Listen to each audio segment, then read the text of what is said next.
Ang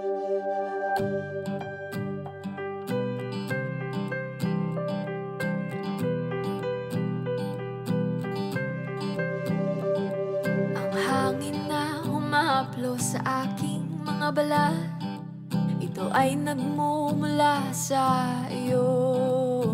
Mula sa berdeng mga puno at asul na dagat, kay sarap pagmasdan ang kagandahan mo.